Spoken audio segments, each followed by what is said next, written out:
Götür. Bu da yazdı. Hamısını götürün, qalıb xarab olacaq. Götür, hamıya çatdı. Aha. Bu bizim bir oyunumuz. Sual-cavab oyunudur. Siz suala cavab verə bilməsəz, həmin suala pas deyə bilirsiniz. 100%. Kim sualı artıq oxuyur? Siz oxumusunuz? Möhkəm səs nədir? Ən bahalı hazırladığınız yemək nə olub? İlk dəfə yəni ən bahalı hazırladığınız yeməyi fərqi yoxdur. Bu yemək də ola bilər, çay da ola bilər. Hazırlamısınız mı yeməyi? Deyirsən ki, bu yemək bahalı bir yeməkdir. Düz aşpaz deyilsiniz. Bizim suallar aşpazlığa uyğundur. Amma fikir olaraq bizdə suallar buna uyğundur. Yəni nə bişirsən o bahalı yeməyi. Mən bir şey deyim, mən özüm bahalı oğlanam. Nə hazırlasam yedir. Yox, mən bir dənə spagetti hazırlamışam, doğrudan deyim. Hətta bunu efirdə də hazırlamışam. Bir necə deyil, mənə görə aşpazlıq birinci növbədə texnikadır, aşpazlıq zövq məsələsi. Eyni şey yeməyə gətirib qoyaraq ingredientləri 100 nəfərin qabağına zövq məsələsi. Mən bir spagetti düzəltdim, özümə məxsus. Belə bir şey yoxdur yəni.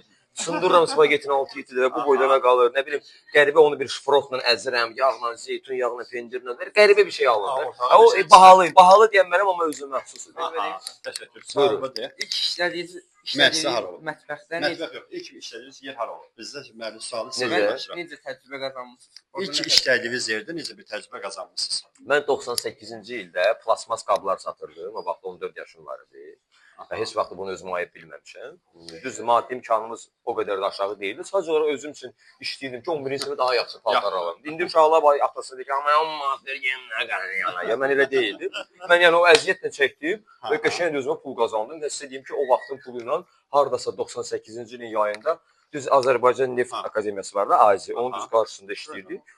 Çox qəşəngdir, belə bir sumasın, bir yalan olmasın, bəlkə bir indiki pulla 100 dollar qazanmışdım bir aya. Yəni o vaxt o çox böyük puldur. Nəysə o başına daşladılar evdəkilər, deyil, amma çox zövq aldım o işdən. Tamam, sənin sualını. Ailə ilə bağlı sual vermək daşıyım. Dadına baxmadan bu əladır demisiniz. Heç vaxt. Mən ümumiyyətlə Azərbaycan insanlarının ən sevmədiyim xüsusiyyəti bilsinədir. Söhbət yeməkdən getmir. Yo, yaxşı veriliş deyil, yaxşı adam deyil, bilmirik. Ümumiyyətlə hamı analiz eləməlidir. Mən ümumiyyətlə yeməyin dadına yox, hər bir şeyi analiz eləmədən onu qiymətləndirmirəm. Xüsusilə də yeməkdir. Baxırsan ki, təriflər belə ki, o da ki, Meksika mətbəxidir. Bəlkə orada içində zəhər var. Amma bir şey deyim ki, yəqin ki, siz bununla razılaşarsınız, ümumiyyətlə aşpazlar bununla razılaşarlar. Yeməyin bir görüntüsü də olmalıdır. Ola bilər çox yaxşı yemək olsun, amma üzünə baxanda adam həyatı nifrət edir. Amma Azərbaycan mətbəxinin o qədər gözəl bir şey var ki, Azərbaycan mətbəxinin bütün yeməkləri adama gəl-gəl deyir. Bəlkə dadı o qədər qəşəng deyil, amma görüntüsü gözəldir. Yəni mən ümumiyyətlə bir şeyi analiz eləmədən onu qiymətləndirmirəm. Təşəkkür edirəm.